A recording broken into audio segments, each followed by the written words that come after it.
পিছনের পকেট অবস্থা, টাকা লেগে আমি পকেটে রাখতে পারতেছি না, বুঝছেন?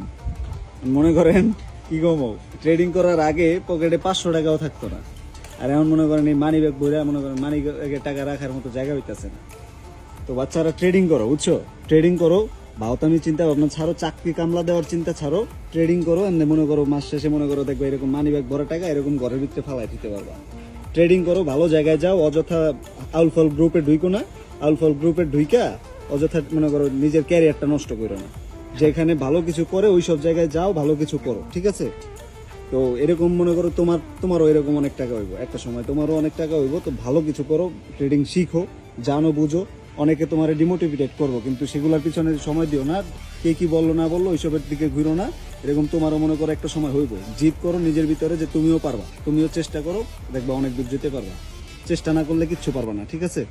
সো জাস্ট এটা একটা ছিল একটা কন্টেন্টের মতোই জাস্ট, কিন্তু তোমাদেরকে যেটা বলা সেটাই বললাম।